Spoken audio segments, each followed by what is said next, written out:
потребуется джутовый канат 8 миллиметров. У меня халва XL. В намотке 10 метров. Вот ровно один моток мне потребуется для создания сумки. Я приготовила 2 мотка халва S. Это джут 1,5 миллиметра. Здесь 220 грамм. В общей сложности на сумочку, вязаную в 2 нити, у меня уйдет 300 грамм этой ниточки. Также я приготовила крючок номер 5, ножницы и 4 маркера. Фурнитура по желанию. У меня фурнитура кожзам, цвет авокадо, боковые кольца, клапан и ремень. Стандартный 1,20 м.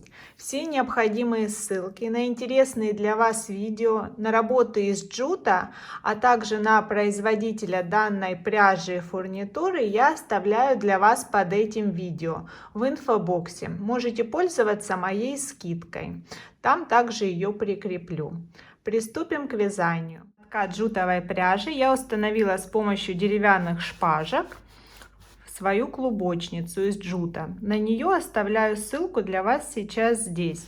Подача нити будет ровная, не перекрученная. Это мне нужно для ровного красивого полотна. Пока моткам здесь тесновато, но в процессе вязания станет в самый раз. Я набрасываю нить на крючок таким образом, чтобы край срез нити остался перед работой. Подхватываю рабочую нить, создаю первую петлю и создаю цепочку из 21 воздушной петли. Не затягиваю, достаточно свободно, но не очень. 21 петля у меня это около 19 сантиметров. Одна петля пойдет на петлю подъема, поэтому у меня 20 отверстий для провязывания. Беру край каната, прикладываю с небольшим запасом, лишнее можно будет потом отрезать, и ввожу крючок в заднюю перемычку косички из воздушных петель. Вот она. На лице остается оба звена косы. Подхватываю рабочую нить, притягиваю канат и провязываю первый столбик. И так в каждую следующую. Ввожу крючок в заднюю перемычку, подхватываю и провязываю столбик. Достаточно плотно и туго. Вяжу до конца ряда, до 19 звена.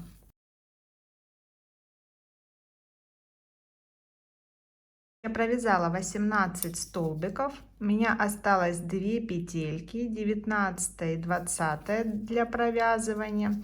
В 19 в одну точку для плавного поворота я провязываю 2 столбика. Первый, сюда же второй. Видео по вязанию идеального овала с канатом 8 миллиметров у меня есть на канале. Там более объемный овал, и она подойдет для любого размера овального дна или изделия. Здесь для вас оставляю на него ссылку. Хочется сказать, что если канат у вас 6 миллиметров или 4, то схема добавлений вам не подойдет. Чем толще канат, тем больше добавлений для вязания плотного полотна и перекрытие всего каната нужно. То есть на 4-6 миллиметров вам нужно меньше, чем делаю я добавок, а уже смотреть по полотну. 19 2, 20 здесь можно распустить этот узелок, чтобы не было уплотнения. В 20 петлю я провязываю 5 столбиков в одну точку и поворачиваю канат на зеркальную противоположную сторону. Готово. Вставляю крючок также в заднюю перемычку этой петельки и 5 столбиков с резким поворотом. Вот этот край хорошенько подтягиваю, пускаю его по канату и буду ввязывать в полотно, чтобы потом не прятать. 3, 4, 5. Готово. Теперь буду вставлять крючок в в те же отверстия, как и при вязании ряда зеркального. То есть здесь в этом случае это полная кромочная коса. Вот. Подтягиваю рабочую нить и в зеркальное отверстие, куда я вязала 2 столбика, провязываю точно так же 2 столбика в одну точку. Готово. Теперь вяжу по одному столбику в каждую петлю до следующего поворота.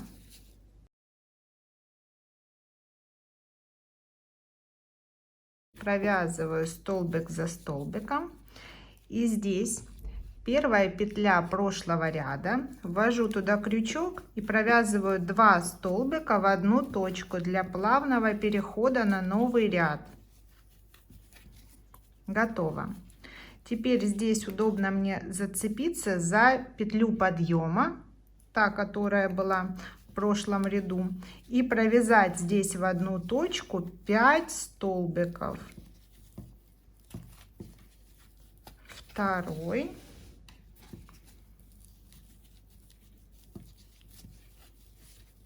Третий. Четвертый. И сюда же 5. Все, я перехожу на вязание нового ряда. Далее ряды вяжутся по спирали без прерывания каната. Крючок я вставляю в полную косу кромки за обе дужки.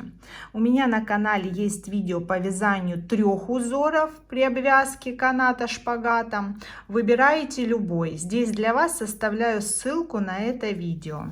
Итак, подхватываю рабочую нить и провязываю столбик. Так, столбик за столбиком мне нужно провязать до следующего поворота, без добавлений здесь.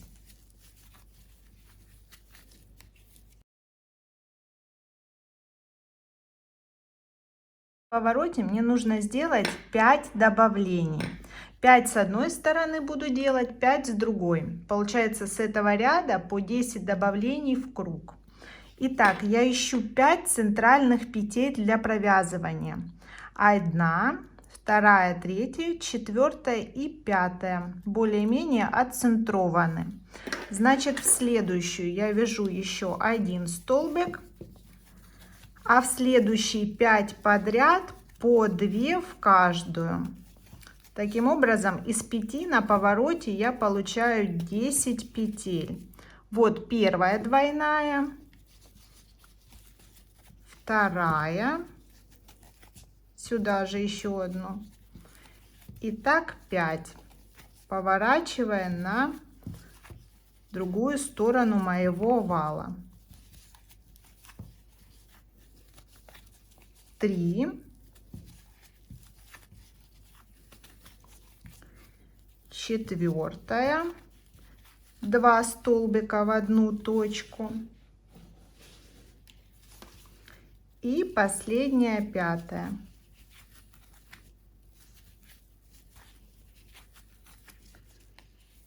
Готово. Вот он, плавный поворот. Теперь вяжу в каждую петлю по одному столбику до следующего поворота. На этом повороте я точно так же нахожу 5 центральных петель и в них провязываю по 2 столбика. Следующий еще 1. Следующие 5 по 2 в каждую.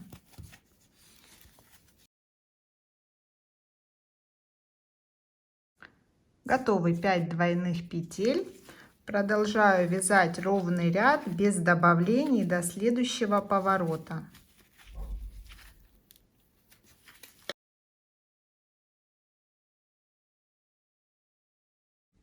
Я на повороте уже следующего ряда. Здесь у меня 5 подряд было провязано по 2 в одну петлю. И на этом повороте мне нужно прочередовать. То есть я вот перед первой двойной петлей провязываю 2 в одну точку, потом 1 в одну. То есть добавляю через одну. В следующую снова 2 вяжу 1, 2, потом просто одинарная. Здесь следующая снова 2 в одну точку. И таким образом я сделаю 5 добавлений плавно по повороту. 1, 2, 3. Снова одинарная. Потом двойная. 4 уже.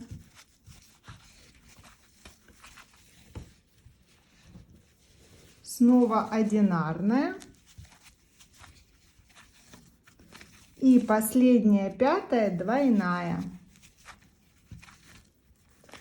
5 добавлений на повороте у меня сохранены, но они рассредоточены по всему повороту. Вяжу. Я на следующем повороте. По сути, у меня провязано 2,5 ряда, но здесь добавление я уже делать не буду, потому что необходимый размер донышка у меня уже есть 26 сантиметров на 9 сантиметров. Большим плюсом вязания по спирали является то, что необходимый размер может наступить раньше окончания полных рядов. Обратите внимание, подобная сумочка у меня уже готова.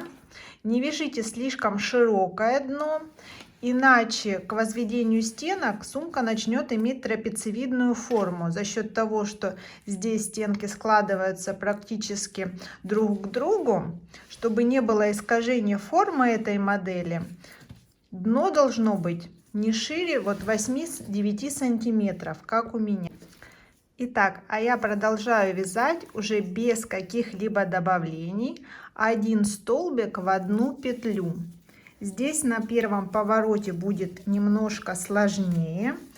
Я внимательно слежу за вот этой петелькой, которая оказывается на крючке после провязывания столбика. Я ни в коем случае не вытягиваю, не делаю ее большего размера, чем в остальном полотне. А немножко помогаю себя, поворачивая канат на рост стенок, чтобы здесь не было лишних отверстий, зазоров. Петли и столбики были точно такими же, как при вязании полотна дна. И тогда будет все ровно, аккуратно и красиво. Продолжаю вязать столбики без добавок. За счет того, что их маловато здесь, вот сразу идет поворот на стенке. Внимательно слежу за кромочной косой, не меняя ее размера. Туго, крепко прокладываю канат. И это здесь сейчас начинается первый ряд стенок. По этой стороне вяжу тоже без добавлений до следующего моего поворота, немножко канат направляя вверх. Обхватываю джутовой нитью канат с обеих сторон на одну и ту же высоту, чтобы кромочная коса смотрела ровно вверх. Поправляю, равняю и продолжаю вязать.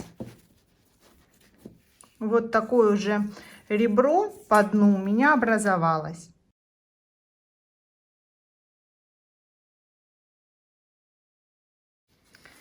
Итак, я на следующем повороте тут делаю то же самое. Провязываю столбики по одному столбику в каждую петлю. При этом поворачиваю канат на рост стенок и слежу за кромочной косой, чтобы она не вытягивалась, не образовалось отверстий, просветов по полотну, а резко повернула изделие у меня вверх. Провязываю этот поворот точно так же, как предыдущий.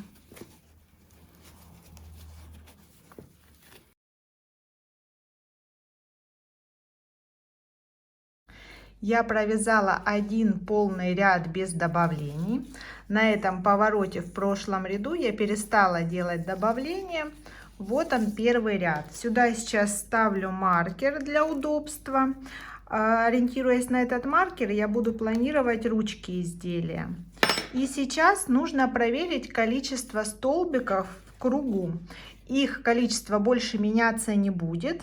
И желательно, чтобы оно оставалось четным. У меня 66. Если где-то как-то что-то у вас было не так, вот на этом повороте сейчас можно сделать одно добавление, чтобы их было четное количество.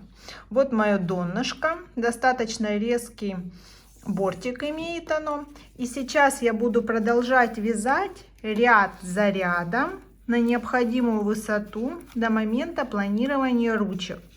Вяжу каждый ряд одинаково, вставляю крючок в полную кромочную косу, вытягиваю высоту столбика так, чтобы с лица, с изнанки высота была одинакова, кромочная коса смотрела вверх. С одним натяжением нити плотно продолжаю ввязывать канат. Важным моментом не тянуть канат уже со связанного полотна. Он и так ложится достаточно равномерно, если вы все верно делаете. И дополнительно подтягивать его не стоит, иначе стенки изделия будут кривые, как бы вы одинаково и ровно его не тянули. Продолжаю вязать ряд за рядом. В зависимости от нужного вам изделия, глубины изделия, порядка 11-12 рядов.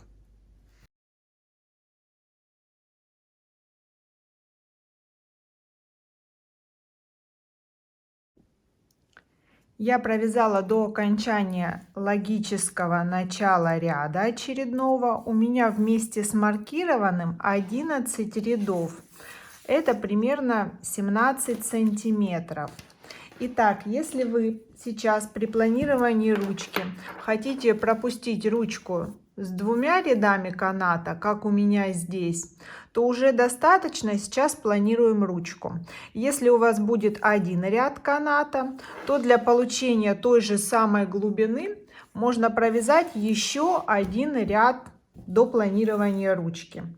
Итак, на пройму ручки мне нужно 12 петель. Напомню, в круговую у меня 66 петель. Я нахожу боковые с одной и с другой стороны, от которых и буду отсчитывать. Сейчас у меня между петлями будет по 33, включая маркированные. Потом я вычленяю 12 посередине.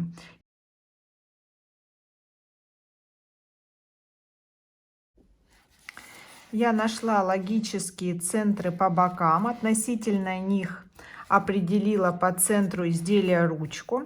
Сейчас точно так же на противоположную сторону, отсчитывая одинаковое количество петель, в моем случае по 21 петле, я устанавливаю маркеры с этой стороны. И со следующего ряда буду уже пропускать это место.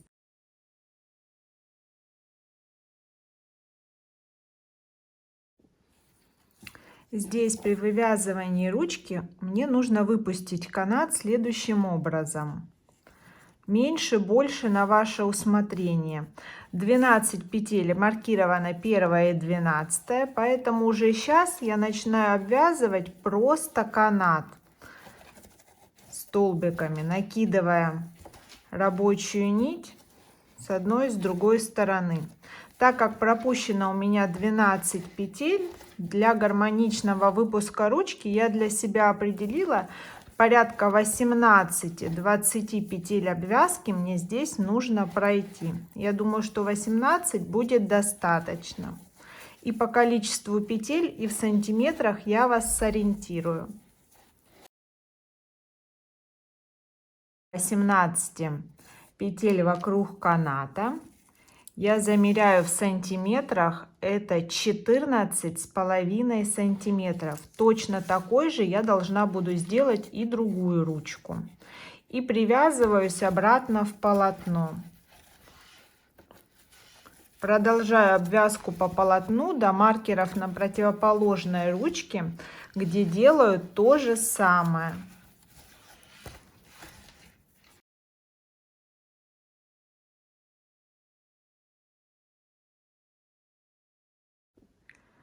Здесь на втором круге по ручке я сделаю убавление в углах, чтобы все смотрелось ровно и гармонично.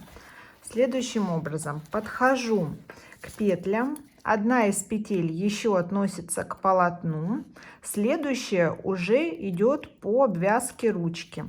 Вот эти две петли я провязываю вместе. Вытаскиваю первую, следом вставляю крючок в следующую, вытаскиваю вторую и провязываю их вместе.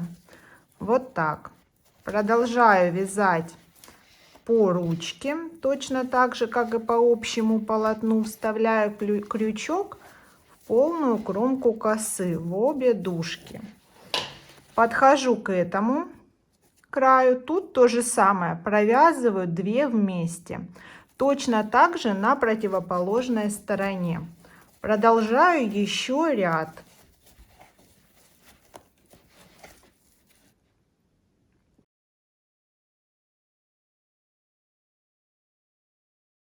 Обвязала 2 рядами обе ручки, и здесь сейчас мне нужно логически завершить мое изделие. Вот это тот кусочек, который остался от 10-метрового клубка каната, и заканчиваю я там, где начинала вязать ряды без добавлений. Закончится канат должен ровно там, по краю сумки, где будет пришиваться фурнитура, чтобы было менее заметно в изделии. Отрезаю углом каждую часть и сейчас аккуратно продолжу его ввязывать.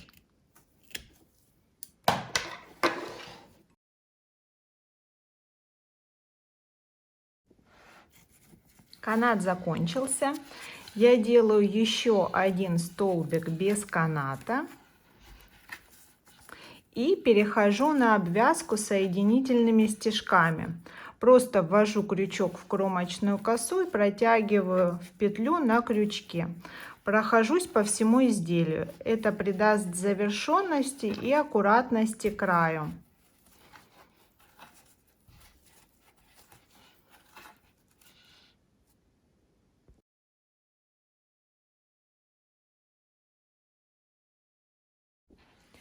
Я завершила обвязку. У меня буквально последний стежок остался. Отрезаю нить с небольшим запасом, вытаскиваю вместе с крючком ее и делаю имитацию соединения. С первым стежком обвязки ввожу под него крючок, увожу нить туда и возвращаю ее в исходную петлю, то есть сюда, создавая точно такой же стежок, как при обвязке. Я закольцевала изделие. Если вы, как я, будете пришивать фурнитуру с полукольцами, нить окончания можно и не прятать, а использовать ее во время пришивания. Сейчас я тщательно отпариваю изделие. Как и для чего я это делаю, оставляю подробное видео для вас здесь, прямую ссылку. И перехожу непосредственно к пришиванию боковых полуколец и вот такого клапана застежки. Отдельное видео оставляю для вас в инфобоксе с основными моментами, хитростями и тонкостями. Подписывайтесь на мой канал, ставьте лайки, будет много интересных видео. Всем пока!